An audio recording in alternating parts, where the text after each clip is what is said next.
Here is the complete high-quality English translation of your video script, formatted for narration and voiceover. English script translation. Port City, 1968. The market wakes up before dawn. Fish, spices, the shouts of vendors. But there is another sound here, a quiet, almost imperceptible sound of fear. Every morning, 3 men walk between the stalls. They don't buy, they don't bargain. All 3 are mountains of muscle, shoulders wider than doorways, fists like hammers. These are men built to instill fear simply by their presence. And it worked. They just walk, and that is enough. Vendors avert their eyes and silently drop coins into a canvas bag. This isn't a tax. It's a tribute that the entire market has obeyed for 3 years in a row. But what if one day someone refuses to pay? What happens then? You will find out very soon, and the answer won't make you happy. Among the market stalls is an old man whom everyone simply calls Chun. He is over 70. His hands shake, his back bent by years of hard labor.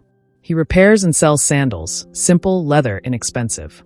Every pair is stitched with his own hands, just as it was 30 years ago. It was from him that a little boy once bought his very first pair. The boy's name was Bruce. He was only 6 years old at the time. His father gave him a coin and said, "Choose for yourself, learn to make your own decisions." Bruce remembered that day, remembered the old man's hands and his smile. Years passed, the boy grew into a man, a fighter well known in narrow circles, but the old man remained in the same spot, right there behind the same counter. Every time Bruce walked by, he would nod to him, and the old man would nod back. Not a word more, just recognition, just memory. Bruce had long made it a rule not to interfere in other people's business. Not because he didn't care, but because one day it cost him too much. He remembered an alley fight 3 years ago. He intervened and saved a stranger, but beat up the wrong person.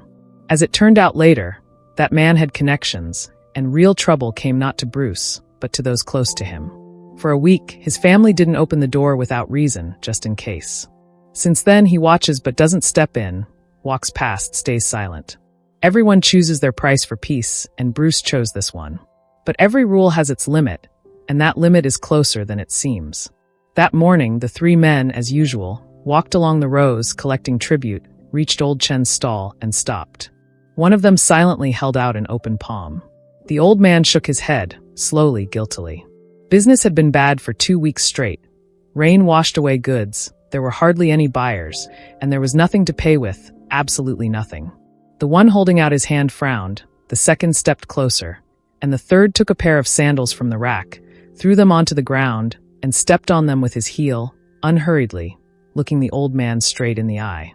Chun reached out to pick up his goods with a trembling hand, and then he was shoved, lightly, almost carelessly. The old man fell and struck his shoulder against the wooden post of the stall. The market froze. Everyone saw, but no one stepped forward. Such were the rules, such was the market. But that day, there was one man among the passers-by. He stopped, recognized the stall and those trembling hands. 30 years had passed since that first pair of sandals. The debt remained, and now it was time to pay it. Bruce took a step forward. No one in the crowd knew what would happen in the next minute, but something had already changed. The silent market held its breath. The 3 extortionists turned at the sound of footsteps. One of them smirked. "Who's this now?" The second measured Bruce with a look from head to toe. The third, the one standing closer to the old man, crossed his arms over his chest. "Keep moving, pal. This isn't your business." Bruce didn't answer right away. He knelt beside the old man and helped him up. Chun recognized him. Wonder and fear for him flashed in his eyes. "Go away," the old man whispered softly. "Please don't get involved with them." Bruce stood up straight and looked at the 3 calmly, without anger. "He will pick up the sandals," Bruce said quietly, "and he will apologize." Silence hung over the rows. Some of the vendors stepped back. One of the 3 burst out laughing, loudly, theatrically. "Do you even know who you're dealing with?" he began. "I don't care whose market this is," Bruce interrupted. "I only care about him," and nodded toward the old man. The first of the 3 was no longer smiling. He stepped forward first and swung a sharp right hook. A fist the size of a young coconut flew straight for its target. There was enough power in it to knock down a bull, but power without technique is just brute force. Bruce had spent years learning to read hits just like that. The punch was coming straight for his face, heavy and confident. Bruce swayed to the side barely noticeably, and the fist passed by his temple. Fractions of a second, no more. The crowd gasped. Someone stepped back further, clearing space. The second thug rushed in right behind and grabbed Bruce by the shoulder. Bruce spun in place, driving his elbow back, short and precise. The thug groaned, doubled over, and stumbled back against the stall. The third, the one who had stomped on the sandals, drew a knife from his belt. The crowd gasped again. Someone shouted, "Watch out!" Is it fair, 1 against 3 and with a knife? The answer is simple. Fairness hadn't mattered here in a long time. The blade flashed in the morning light and swung forward in an arc. Bruce stepped back half a pace. Just enough for the blade to miss, snapped up the wrist and twisted it. The knife fell to the ground. The clang of metal against stone rang out as the only sound in the sudden silence. The thug with the knife cried out in pain and fell to one knee. The first, the one who had missed earlier, charged into the attack again. This time low, aiming for the stomach with a spinning kick. Bruce set his forearm, absorbed the force of the hit, didn't give an inch, and counter-struck with a short, straight punch to the chest. The thug flew back 2 paces and slammed his back against a neighboring stall's counter. Goods scattered across the ground. "Before we asked." The woman involuntarily looked around and lowered her voice even more. "Those people vanish. Simply disappear, and people forget them. How fast do people forget? Or are they forced to forget?" "Both," the woman replied, sometimes at the same time. Bruce thanked her, left a few more coins, and walked away without looking back. Over the next 2 days, he learned a lot. Feng started as a simple debt collector 30 years ago, like everyone else, but he was smarter than the rest, more ruthless, more patient. He didn't kill unnecessarily. Murder attracts attention, and attention interferes with business. Instead, he took quietly, bit by bit, house by house, shop by shop. Those who resisted he didn't touch directly. He touched their loved ones. Wife, child, elderly father. Everyone had something to lose, and Feng knew how to find exactly that. Bruce listened to these stories one after another, growing darker with each one. This wasn't just a gang of extortionists. It was an entire system built on fear, refined over years, nearly flawless. And what do you pit against a system that has worked for years without a single hitch? The answer didn't come immediately, but it came. A system cannot be broken in one strike, but you can find its weak spot. And Feng had a weak spot too, just like any man. On the 3rd day of searching, Bruce finally learned where they were keeping Old Chin. An abandoned warehouse near the Eastern Pier was guarded, but not flawlessly. They brought those who owed too much or knew too much there. Some were released after ransom, others were never released. Which category the old man fell into, no one could say. Time was running out, but before acting, Bruce decided to learn more. That same day, he met another man, a young fish vendor at the very edge of the market. His name was Lin. Lin was unlike the other vendors. He didn't avert his eyes. When Bruce approached, Lin spoke up first, quietly but firmly. "Are you the one who stopped the collectors at the old man's stall?" Bruce nodded. Lin glanced around, then gestured for him to step aside. "I have a wife and a young son," he began. "We barely make ends meet.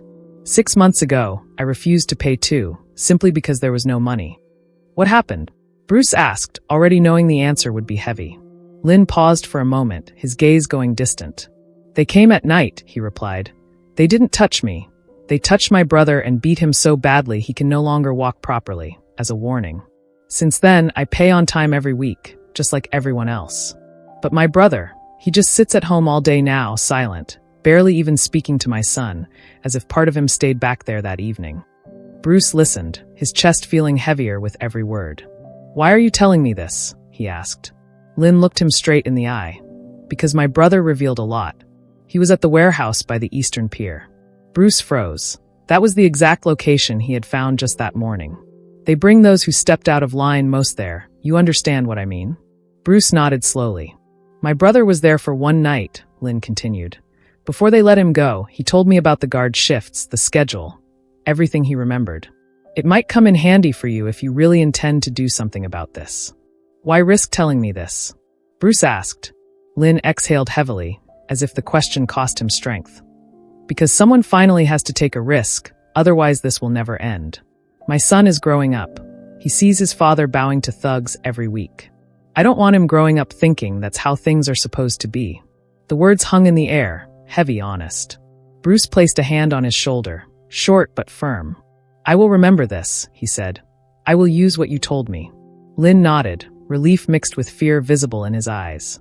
"Just please," he added. "Don't tell anyone it was me. If Feng finds out—" He didn't finish, there was no need to. Bruce promised silence and kept his word. But walls, as it turned out, have ears, even where it seemed impossible.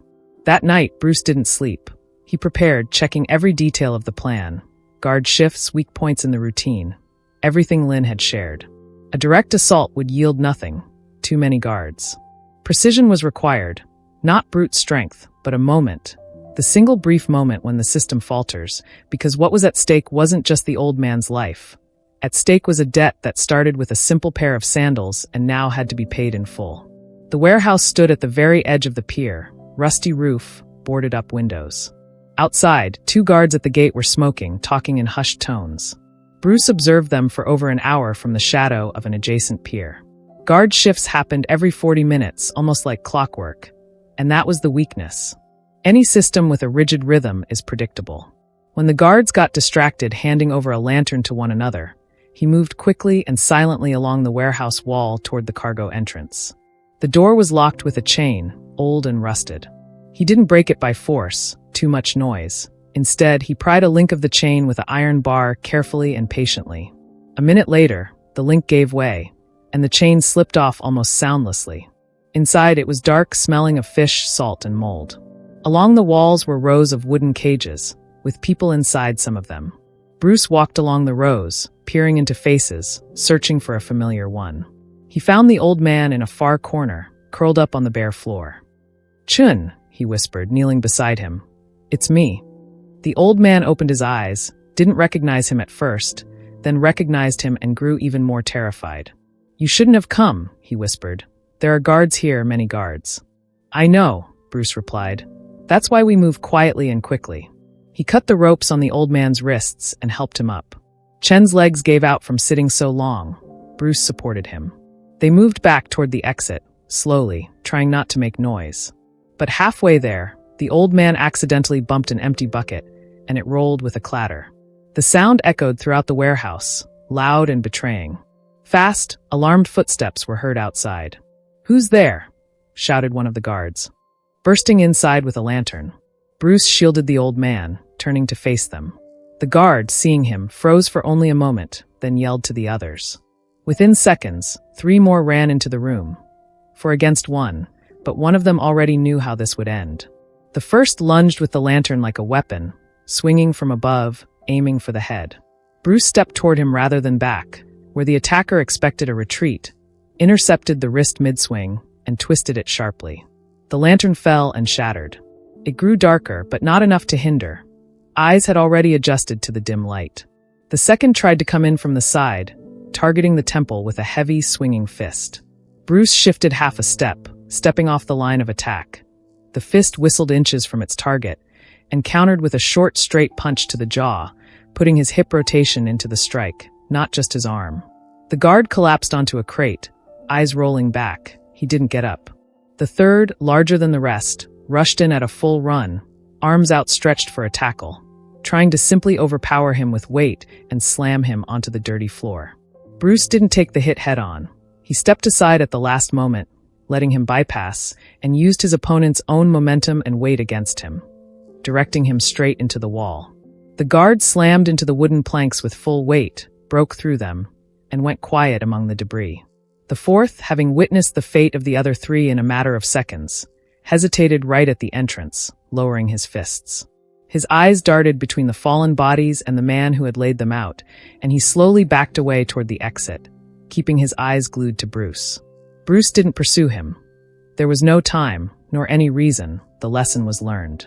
He returned to the old man, helping him stand completely. "Let me help you," he said, "before the rest get here." They escaped through the same cargo entrance into the cool night air. Behind them, among the warehouses, new voices were already heard, anxious, approaching. But Bruce and the old man were already far away, dissolving into the dark port streets like ghosts that were never there. The next morning, Bruce decided to check on Lin to thank him once again. He approached the fish stalls and froze. Lin's stall was gone, as was Lin himself. A neighboring vendor, an old woman selling seaweed, shook her head upon seeing his face. "Don't look for him," she said softly. "He isn't here anymore." What happened? Bruce managed to utter, feeling everything inside him tighten. Feng's people came last night, the woman answered. Took him right from his home. They didn't touch his wife and son, but they took him. Nobody knows where. Bruce stood motionless, unable to speak a word. They say someone reported that he talked to an outsider, the woman continued. To that same outsider who stood up to Feng's men at the old man's stall. She looked at him more closely, as if recognizing him for the first time. It was you, wasn't it? Bruce didn't answer. The answer was written across his face. He turned and walked away quickly. His thoughts were racing, guilt weighing down heavily. He had promised Lin silence, kept his word, but someone else hadn't kept theirs. Perhaps someone saw their conversation. Perhaps Feng had eyes everywhere. The port was too small for secrets. Bruce found Lin's wife in their small home. She sat silently, clutching her son. The boy was no more than 5 years old. He didn't understand what was happening, only felt his mother's tension and huddled closer to her. Forgive me, Bruce said, dropping to one knee beside her. The woman raised her eyes to him, full of grief, but without malice. He told me he was doing it for our son, she answered quietly, so he wouldn't grow up thinking that bowing to thugs is normal. He spoke of you with hope, she added, believed you would change something. Bruce remained silent, finding no words that could ease that pain. There are things that aren't eased by words, only by actions. I will find him, he said at last. I swear to you, I will find him. The woman said nothing in response, simply holding her son tighter. At that moment, Bruce realized something crucial, far more crucial than before. This wasn't just about one old man selling sandals, nor just a personal debt. It was a chain, every link of which was someone's shattered life. Lin, his brother, now perhaps Lin himself.